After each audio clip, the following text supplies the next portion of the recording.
we started thinking about it when we were in Houston, and kind of touched on the subject every once in a while after we got married. Maybe we should think about adoption.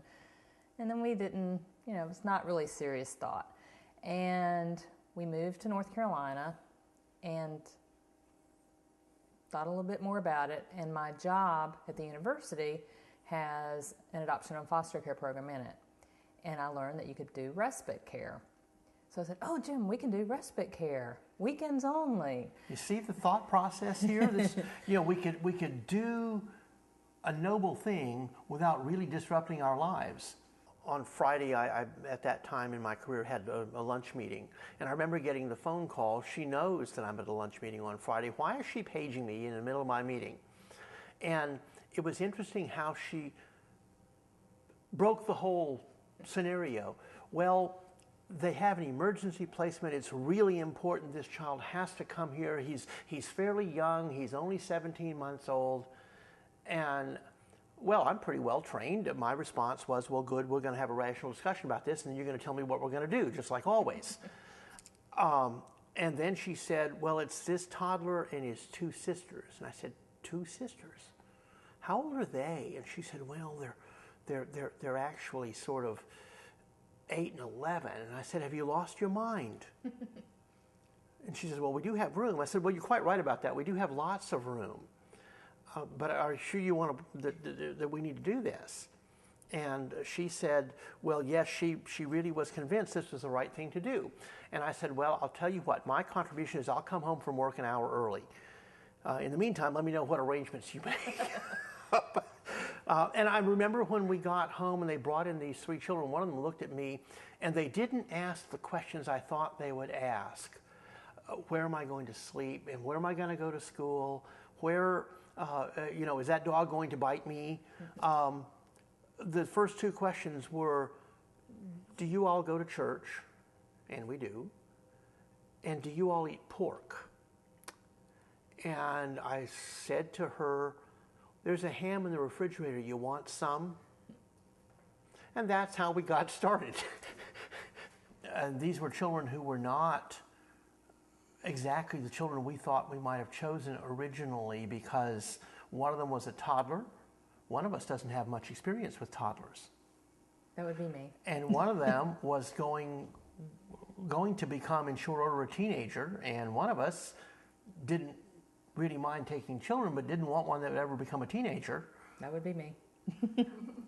We had some getting ready to do, and fostering got us ready to do that. Fostering got us ready to become adoptive parents, because while I have grown children, Kim's never had any, and we had a lot to learn. We'd had the children here just about a month, and we both kind of one night said, I can't imagine these children being anywhere else. There were other issues going on with the previous foster placement, so it was not something that we could just immediately start the adoption process. But we told the social worker that we had hoped to adopt these children when the time was right, and it did take a full year, but it was certainly worth every month of waiting. But it really was we came to the decision at the same time, and it was almost exactly a month after they'd been here, and just couldn't imagine them ever being anyplace else. We've had a lot of people who question not our motives, but our sanity. We are at a place in our lives where most adults are putting the parenting role behind them and beginning to enjoy the fruits of long careers and that sort of thing. We've had a lot of people who, sort of wonder why we do this. It's kind of fun to tell them. It really is. I have someone at work who heard through the grapevine that my wife and I adopted 3 children. He's interested in fostering. We'll recruit them. It's not just other people that think we were crazy. We thought we were crazy. Because it's hard not to think about when Brandon came, he was almost 2, and when he gets out of high school, I don't want to think about how old I'll be.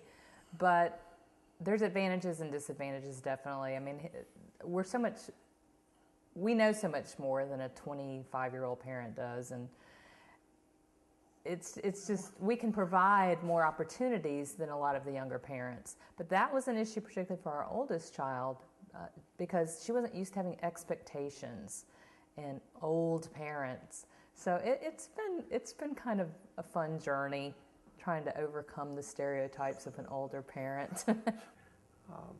It's true, this has been an adventure, all right. And on a moment-to-moment basis, we can pick out some times we just as soon do without, thank you very much. But Kim is right.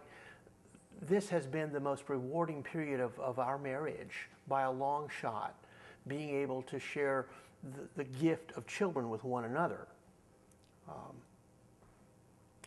We would do it again in a heartbeat. They had a bum deal in life for the first few years of their lives. It's over, and they have a permanent family. And that'll always be part of their history, but it's time for them to move on, us to move on and be a family, and it's so neat to see these kids grow up. I mean, it really is. I'm so excited to see in 10 or 15 years what they're going to achieve.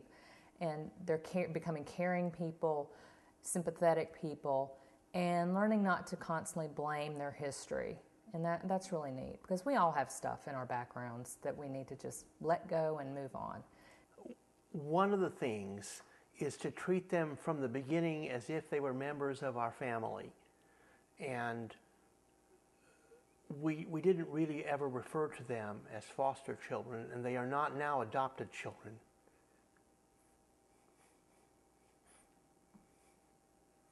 These are our children.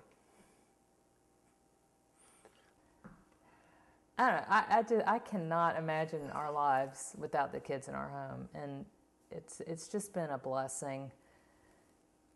I look so forward to seeing them grow up, and it's so neat to see Jessica as a 13, almost 14-year-old becoming this mature young woman who's changed so much in the last 2 years, and just seeing how she's doing great in school and having good friends and participating. It's really neat. I can't wait to see the other two grow up as well. And they're going to be really good parents because they know what it's like now. They will not repeat this, as kids in foster care systems so often do, having children when they're children. They're not going to have that happen because they have good roots now, and just look forward to seeing them grow up. Choose adoption for the right reason. Do it because you want to bring a child into your home or children into your home, and make them part of your family, not a stranger who's brought into your home and kind of not really accepted as a full member. Do it because you want to love this child and help them make a difference in the world. As Jim said, I didn't have birth children, and my idea of adoption was kind of like Diane Keaton in Baby Boom, one of my favorite movies. The baby arrived at her doorstep. The toddler arrived at her doorstep. And Lord knows I didn't expect 3 children at my doorstep, but that's exactly what happened. And I wouldn't trade the last 2 years for anything. But it's been a struggle at times. I was used to doing what I wanted when I wanted, and we'd go on a trip at the drop of a hat. But the rewards of seeing these kids become such neat young adults and almost teenagers and almost a kindergartner has just been remarkable, and that's the most exciting thing, and I look forward to the years ahead with all 3 of them.